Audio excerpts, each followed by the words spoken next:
عرفان جاوید اور میں روز رات ٹیلی فون پر لمبی گفتگو کرتے ہیں۔ یہ تازہ ترین کتابوں کا ذکر کرتے ہیں اور میں انہیں پچھلی رات کی فلم کے بارے میں بتاتا ہوں یا کوئی ایسا شہر، گاؤں یا ایسی جگہ کی داستان سناتا ہوں جہاں میں گیا اور میں نے وہاں کوئی نئی چیز دیکھی۔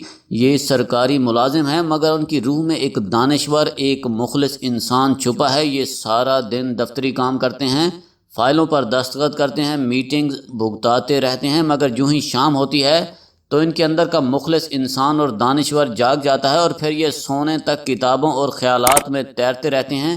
میں نے کل رات انہیں فون کیا تو یہ امریکہ کے نئے صدر جو بائیڈن کے بارے میں پڑھ رہے تھے۔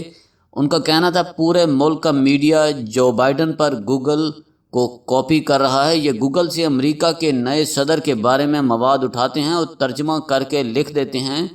کوئی شخص قارئین کو نئی بات نہیں بتا رہا۔ میں نے ہنس کر کہا جو بائیڈن کو صرف ایک پاکستانی جانتا اور سمجھتا ہے وہ حسین حقانی ہے اور اس پر پاکستان میں پابندی ہے۔ یہ ہنس پڑے۔ میں نے عرض کیا لیکن اب حسین حقانی کی سزا ختم ہو جائے گی، یہ آپ کو عنقریب عمران خان کے دائیں بائیں دکھائی دیں گے۔ یہ ہنس کر بولے وہ کیوں؟ میں نے عرض کیا یہ واحد پل ہے جو حکومت کو امریکہ کے نئے صدر کے ساتھ ملا سکتا ہے۔ حسین حقانی اپنی اس ویلیو سے واقف ہیں، یہ انتہائی شاطر انسان ہیں۔ یہ اب عمران خان پر جال پھینکیں گے اور وزیر اعظم اس جال سے نہیں بچ سکیں گے۔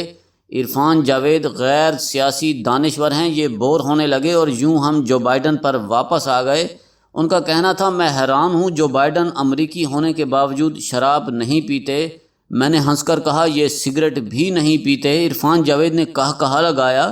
میں نے عرض کیا آپ یہ جان کر حیران ہوں گے امریکہ کے پچھلے 11 صدور میں سے کوئی شخص شراب پیتا تھا اور نہ سگریٹ، اور ان میں ڈونلڈ ٹرمپ بھی شامل ہیں، یہ بھی شراب اور سگریٹ نہیں پیتے۔ صدر جارج بش نے اپنی جوانی بڑی دیوانی گزاری تھی۔ یہ شروع میں الکوہلک ہو گئے تھے لیکن پھر یہ ٹھیک ہوئے اور صدر بننے تک انہیں شراب چھوڑے 29 برس ہو چکے تھے۔ ٹرمپ میں بھی سارے عیب تھے لیکن یہ بھی سگریٹ اور شراب نہیں پیتے تھے۔ دوسرا، امریکہ کے 11 صدور میں سے 10 نے کتابیں بھی لکھی تھیں اور یہ کتاب بین بھی تھے۔ ان کے گھروں اور کمروں میں باقاعدہ لائبریریاں تھیں اور یہ کتاب بینی کے ساتھ ساتھ روزانہ ایکسرسائز بھی کرتے تھے۔ جو بائیڈن صدر اوباما کے دور میں نائب صدر تھے، یہ جب بھی اوباما سے ملاقات کے لیے آتے تھے اوباما ان کے ساتھ وائٹ ہاؤس کے کوریڈورز اور لان میں جاگنگ کرتے تھے۔ جاگنگ کی ویڈیو اس وقت وائرل ہے جبکہ بل کلنٹن اور جارج بش جاگنگ کرتے ہوئے اپنے سیکورٹی گارڈز کو بھی پیچھے چھوڑ جاتے تھے۔ عرفان جاوید نے ہنس کر کہا یہ بھی کیا لوگ ہیں؟ میں نے عرض کیا یہ بات صرف صدور تک محدود نہیں بلکہ امریکہ کے 22 ٹاپ سی ای اوز اور چیئرمین بھی شراب اور سگریٹ نہیں پیتے۔ یہ لوگ روز ایکسرسائز بھی کرتے ہیں، روز کتابیں بھی پڑھتے ہیں، یونیورسٹیوں میں لیکچر بھی دیتے ہیں اور یہ ویلفیئر کا کام بھی کرتے ہیں۔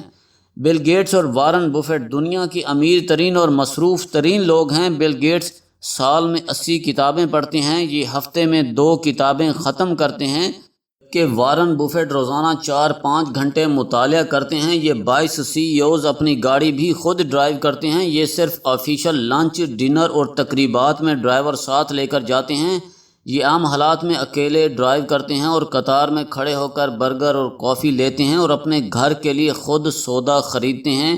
یہ عادتیں امریکہ کے 2624 ارب پتیوں میں بھی ہیں۔ یہ اپنے جہازوں اور جزیروں کے مالک ہیں لیکن یہ لوگوں کو سڑکوں پر دوڑتے بھی نظر آتے ہیں۔ یہ ہر نئی کتاب اور ہر نئی فلم کے ابتدائی ناظر بھی ہوتے ہیں۔ یہ اپنے ہفتے کے کم از کم 8 گھنٹے جم اور میدانوں میں گزارتے ہیں۔ آپ کو کبھی ان کے ہاتھ میں شراب کا گلاس یا سگریٹ دکھائی نہیں دے گا۔ یہ آپ کو غریبوں، بے آسروں، لاچاروں اور معذوروں کی مدد کرتے بھی ملیں گے اور جانوروں اور پرندوں کے حقوق کے لیے لڑتے بھی۔ یہ جنگوں اور بیماریوں کے خلاف بھی ہیں اور ماحولیاتی آلودگی کے خاتمے کے لیے بھی کام کرتے ہیں۔ ہماری بحث اس کے بعد کتابوں کی طرف نکل گئی۔ ہم اگر کسی دن فرسٹ اور تھرڈ ورلڈ اور کامیاب اور ناکام لوگوں کی عادتوں کا تجزیہ کریں تو حیران کن حقائق ہمارے سامنے آئیں گے۔ ہم پاکستان جیسے معاشروں میں بیٹھ کر یہ سوچتے ہیں انسان جب ترقی کرتا ہے یہ سیاسی لحاظ سے کامیاب ہوتا ہے یا اس کے پاس اربوں کھربوں روپے آ جاتے ہیں تو یہ شراب، سگریٹ اور سگار ضرور پیتا ہے۔ یہ سارا دن لیٹا بھی رہتا ہوگا اور یہ ٹیشو پیپر کے لیے بھی کسی کو آواز دیتا ہوگا اور اس کی زندگی میں ڈرائیور اور گارڈز بھی لازمی ہوں گے اور اسے اب پڑھنے، دوڑنے، کھیلنے اور لائن میں لگنے کی بھی کوئی ضرورت نہیں ہوگی۔ یہ ایک تھرڈ ورلڈ سوچ ہے اور آپ کو یہ سوچ ملک کے ہر حصے میں دکھائی دے گی، جبکہ اس کے مقابلے فرسٹ ورلڈ کی سوچ اور طرز زندگی بالکل مختلف ہے۔ یہ لوگ یہ سوچ ہی نہیں سکتے ملک میں کوئی شخص طاقتور، مشہور اور دولت مند ہو اور وہ دانشور نہ ہو اور وہ جسمانی لحاظ سے فٹ نہ ہو، اس میں عاجزی اور انکساری نہ ہو اور یہ ایماندار اور مہذب نہ ہو اور یہ اپنا کام خود نہ کرتا ہو اور یہ کسی بد اخلاقی یا کسی عادت بد میں بھی مبتلا ہو۔ یورپین لوگ سمجھتے ہیں یہ ناکام اور برے لوگوں کی عادتیں ہیں اور یہ عادتیں ہمارے ملک کے طاقتور، مشہور اور کامیاب لوگوں میں ہو ہی نہیں سکتی، جبکہ ہم یہ سوچتے ہیں ہمارے ملک کا کوئی طاقتور، مشہور اور کامیاب شخص ایماندار، مہذب، پڑھا لکھا اور صحت مند نہیں ہو سکتا۔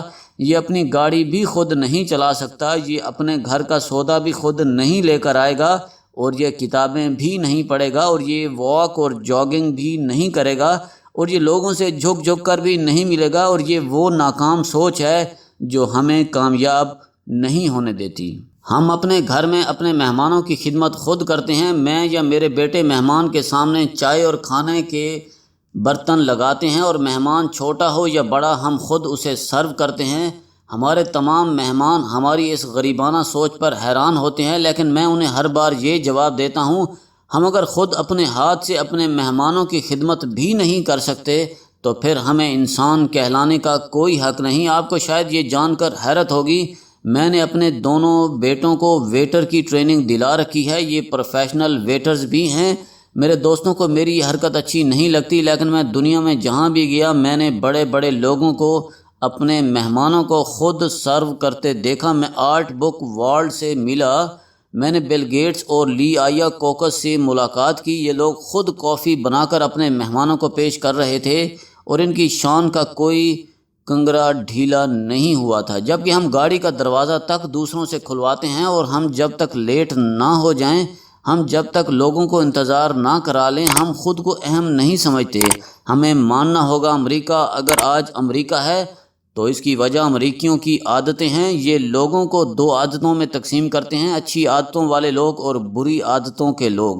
امریکہ میں اگر آپ پڑھے لکھے، مہذب، ایماندار، وقت کے پابند، جسمانی اور ذہنی طور پر فٹ اور جہد مسلسل کے عادی ہیں تو پھر آپ گورے ہوں یا کالے، آپ کا نام خواہ باراک حسین اوباما ہو یا کمالا ہیرس، آپ کو دنیا کی کوئی طاقت انتہائی بلندی تک پہنچنے سے نہیں روک سکتی۔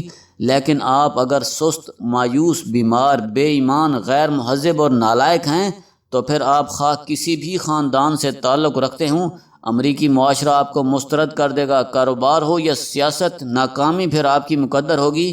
آپ اوباما اور ان کے بھائیوں کی مثال لے لیجئے۔ برنارڈ امریکہ میں پراپرٹی کا چھوٹا سا بزنس کرتا تھا۔ جارج نے ایک غیر معروف زندگی گزار دی۔ باراک حسین اوباما 2 بار امریکہ کے صدر بنے، جبکہ ان کے بھائی اسی امریکہ میں اس دوران لوئر مڈل کلاس زندگی گزارتے ہیں۔ جارج اور برنارڈ وائٹ ہاؤس نہیں پہنچ سکے اور باراک حسین اوباما کو کوئی شخص وائٹ ہاؤس پہنچنے سے نہیں روک سکا، اور یہ ہے امریکہ اور یہ ہے ترقی کا اصل گور۔